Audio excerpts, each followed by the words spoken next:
কয়েক বছর যাবৎ উত্তর দিনাজপুর জেলার কালিয়াগঞ্জ ব্লকের ভান্ডার অঞ্চল দিয়ে বয়ে যাওয়া ক্যানেল সংস্কার না হওয়ায় জলমগ্ন কয়েক হাজার কৃষি জমি। চলতি মাসে একটানা বৃষ্টির জেরে কালিয়াগঞ্জ ও হিমতাবাদ ব্লকের টুঙ্গিল বিলপাড়া, রতিবাটি, মিনাপাড়া, ভাতুতা, মহিপুর এই চারটি মৌজার কয়েক হাজার বিঘা জমি জলের তলে। কোনো জমিতে হাঁটু জল তো কোনো জমিতে কোমর জল জমে রয়েছে। চাষের জমি জলের তলে থাকায় ধানের চারা রোপণ করতে পারছেন না কৃষকরা। ফলে ধান চাষ করে সংসার চালানো কৃষকরা সমূহ বিপদ দেখছেন। এলাকার কৃষকদের অভিযোগ, বাংলাদেশ থেকে জল আসায় কচুরিপানা সহ বিভিন্ন আবর্জনা ভরে থাকা ক্যানেল ফুলে ফেপে ওঠায় জল পাস না হওয়ায় বিস্তীর্ণ কয়েক হাজার জমি জলমগ্ন হয়ে পড়েছে। ফলে সমস্যায় পড়ছে কৃষকরা। কালিয়াগঞ্জের বিলপাড়া থেকে চাঁদবাড়ি পর্যন্ত প্রায় 2 কিমি লম্বা 20 ফিট চওড়া ক্যানেল খোঁড়া রয়েছে। কৃষকদের সমস্যার কথা চিন্তা করে প্রশাসন ও জনপ্রতিনিধিদের প্রচেষ্টায় প্রাথমিকভাবে ক্যানেলটিকে পরিষ্কার করার উদ্যোগ গ্রহণ করা হয়েছে।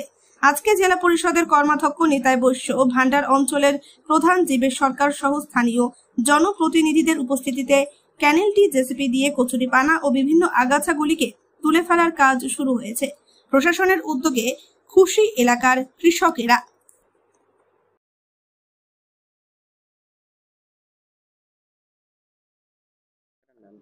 টুঙ্গিল বিলপাড়া। কি সমস্যা? এখানে কৃষি জমি আছে 1000 বিঘা, আর এটা সরকারের একটা ক্যানেল আছে। এই ক্যানেলে ধামন, কচুরিপানা এবং যাবতীয় জিনিস জঙ্গল হয়ে বন্ধ হয়ে গেছে। এখানে জল যাওয়ার কোনো সমস্যা প্রচুর হয়ে গেছে, জমি ডুবে গেছে সব বন্যায়। কৃষকরা ধান লাগাতে পারতেছে না। এটা যদি পরিষ্কার করানো যায় এবং সরকারি কোনো উদ্যোগ দিয়ে তাহলে খুব ভালো হয়। এই জলটা তো কিছু বাংলাদেশ থেকে আসে। রতিবাটি একটা বড় ব্রিজ আছে, উঁচা ব্রিজ, ওদিক থেকে কিছু জল ঢোকে, কিছু আকাশের জল। এটা ফ্লাড সবসময় হয়ে যায়। হ্যাঁ, এই সময়টা কি ধান আপনারা চাষ করে? ধান এটা আমন ধান হয়, বড় ধানও হয়। সমস্যা সব থেকে বেশি ঘটে গেছে যে এই ক্যানেলটার জন্য। এটা এমন ধামন হয়ে গেছে আর কচুরিপানা, মানে জল যাচ্ছে না এর মধ্যে দিয়ে। আর কৃষকরা এখন বেগতি হয়ে, যদি এটা সরকারি উদ্যোগ না হতো, এখন তো ব্যবস্থা করতেছে আমাদের জেলা পরিষদের কর্মাধ্যক্ষ এবং ব্লক সভাপতি নিতাই দা এবং আমাদের 7 নং পঞ্চায়েতের প্রধান জীবেশ সরকার দেব শর্মা। এরা উদ্যোগে এখন এই নালা ক্যানেল কমপ্লিট হচ্ছে।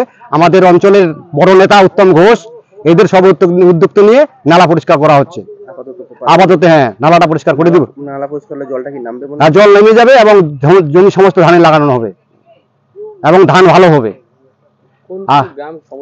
গ্রাম সমস্যা টুঙ্গিল বিলপাড়া 1 নম্বর, 2 নম্বর রতিবাটি, 3 নম্বর মিনাপাড়া, 4 নম্বর মহিপুর। না, ভাতুরা। হ্যাঁ, Kaliaganj block, Kaliaganj block, Hemtabad block, 2টা ব্লকের মিলে প্রায় 3000 চাষি আছে। সবাই এই জলের মধ্যে, হ্যাঁ, এই জলের মধ্যে ডুবে আছে, চাষ করতে পারছে না।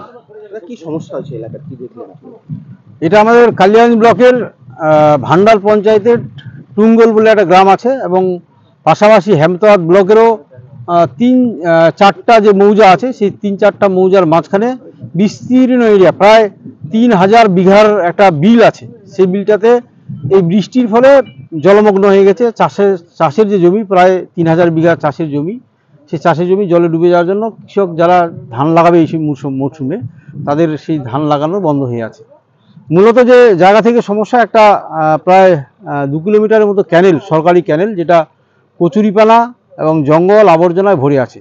দীর্ঘদিন এটা পরিষ্কার না হওয়ার কারণে জলটা পাস হতে পারছে না, যার জন্যই আজকে এই চাষাবাদ বন্ধ হয়ে আছে। এই ক্যানেল জল মূলত আপনার হেমতাবাদ ব্লকের উপর দিয়ে বাংলাদেশ থেকে জলটা ঢুকে যায়।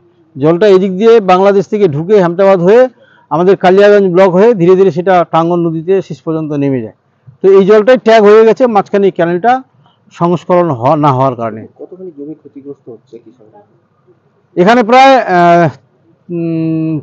হেমতাবাদ আর কালিয়াগঞ্জ ব্লক মিলে 3000 বিঘা জমি মানে ক্ষতিগ্রস্ত হচ্ছে, কৃষকদের চাষাবাদ হচ্ছে না। আর সেটাই আমাদের গ্রাম পঞ্চায়েতের প্রধান, গ্রাম পঞ্চায়েতের মেম্বার্স, বিডিও সাহেব এবং সবার সহযোগিতায় আজকে এই ক্যানেলটা ধীরে ধীরে পরিষ্কার করার একটা চেষ্টা হচ্ছে এবং গ্রামের মানুষ যারা আছে, যারা কৃষকরা আছে, সবাই মিলে হাত লাগাচ্ছে পরিষ্কার করার একটা উদ্যোগী না, যাতে জলটা নেমে যায় এবং পরবর্তীকালে খুব শিগগির যেন ধান টান লাগাতে পারে কৃষক মানুষরা।